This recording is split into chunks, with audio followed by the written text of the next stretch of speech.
What's going on, growers? It's James Prigioni coming to you live from Jersey. We're about halfway through summer and the harvests are coming in heavy. Now is a good time to take a step back and reflect on some of our decisions. So today, I want to go through my top 3 gardening mistakes that I made this year. Let's go! The first mistake that I made this year was I didn't stay on top of continually pruning and thinning a lot of my fruit trees. If you want your fruit to produce, to do well, then the actual fruit itself has to get light. So my peach tree here, which is my largest one, I just didn't do a good enough job after it set its fruit to come through and remove some of those branches around the fruit to open up the light, to make sure I get that good blush color and avoid any chances of any fungus damage. I've got some nice peaches over here, but they're in a section that's just getting a little too much shade, and I'll show you they're getting some fungus issues on them. You can see the spots on the fruit, and that's just a sign of not getting enough light, as opposed to on the other side where I've opened the tree up well. You can see I did a good job of keeping that open center. That really helped open up light. We've got a peach over there that is in the light that's got a way nicer blush and none of those spots on it because it's getting direct sunlight. So when we're growing in a food forest, we want to grow as much as we can, yes, but we also have to make sure we're making the right decisions, being smart, and opening these fruit trees up as much as light as they can. And again, you want direct sunlight on your fruit. Like I mentioned though, I did do a nice job of keeping the center open and removing any young shoots that come up. Over there I missed one. And what I do is just go through and just rub it with my hand. You want to remove it, the smaller it is, the better it is to remove. But we'll just rub that off with our hand. This way we keep it nice and open like it is here, so we can get plenty of light, plenty of air, and it just makes for a beautiful tree as well, especially when it's loaded with peaches. One of the locations where not pruning enough and not thinning enough has had the most detriment is in the grapes. Previous years, we've got great harvest from this location, but this year, it's really not looking that great, and a lot of the issue has to do with the light. When I first put these grapes in a number of years ago, the food forest was way different. For one, the greenhouse wasn't here. All that was here was just these 2 posts and a small garden area. So as the food forest has grown and changed, I haven't done a good enough of job of changing the way I approach these grapes. Originally, the way I was doing it, of keeping them kind of dense, was okay, but that's when it was getting more light. So as the food forest has grown, as things have changed, I need to learn to change my approach to every different kind of plant.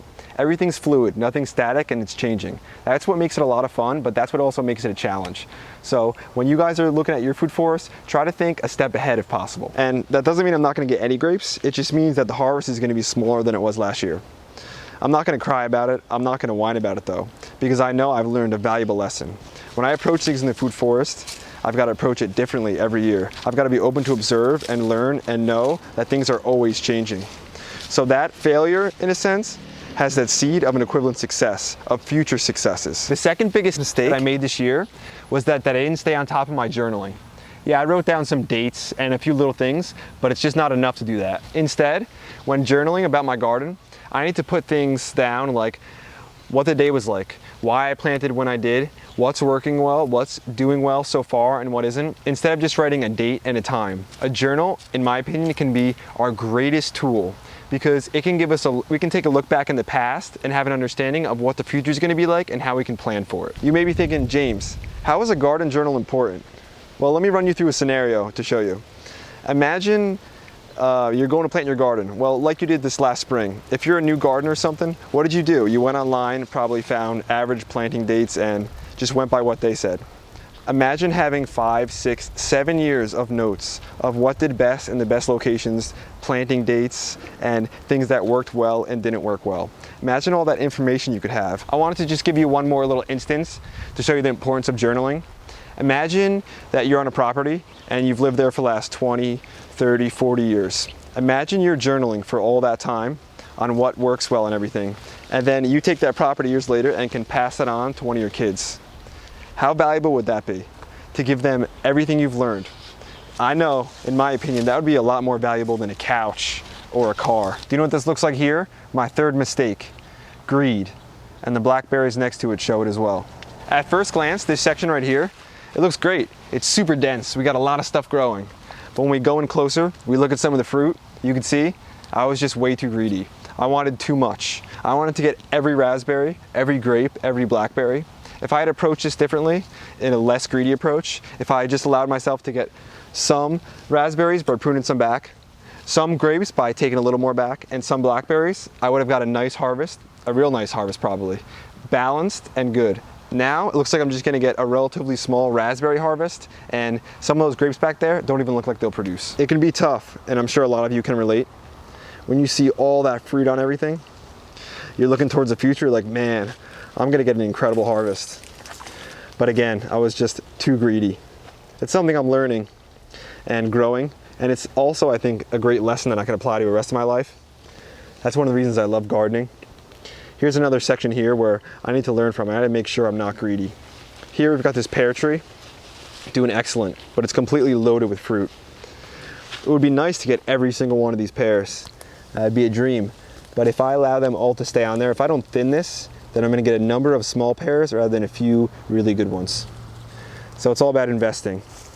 It's all about balance, and it's all about not being greedy, I guess. So I made a number of mistakes this year, but I'll tell you what, in my opinion, I did a lot more good than bad. A number of the things that I'm proud of this year was getting this new food forest in. Look at it, it's beautiful, it's producing already. I got the wood chips in, a great system working for me. I got my fruit trees in, disease-resistant varieties, the right ones the first time, bare root, from reputable companies. Some people like to get their fruit trees from Lowe's or Home Depot or something. I just don't think that's the right way. If you want to get your nails done, if you're a girl or something, you don't go to a blacksmith. If you want something done right, go to the professionals. Another thing I'm proud of this year is my consistency and persistence.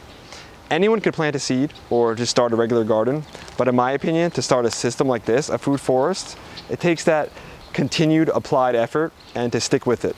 Also, I'm proud of how often and how much I'm able to connect with you guys. That was a goal of mine, to remain consistent, to continue to document this journey, to upload and to bring you all along for it. Hopefully bringing you value, because if you've made a YouTube video, you guys know this isn't easy and it takes some time, especially when you're taking care of the garden as well. But when it's your passion, when it's something you love to do like me, then the whole process is just enjoyable.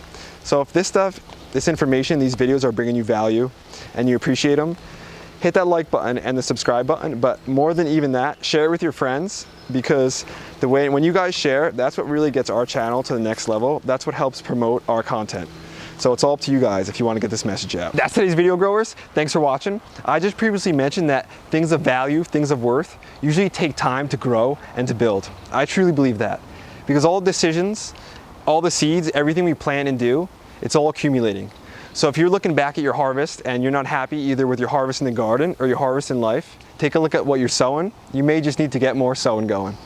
So if you enjoyed it, hit the like button, hit the subscribe button, share it with your friends, and don't forget to check us out on Steam It. We love posting on there. Tuck and James Prigioni.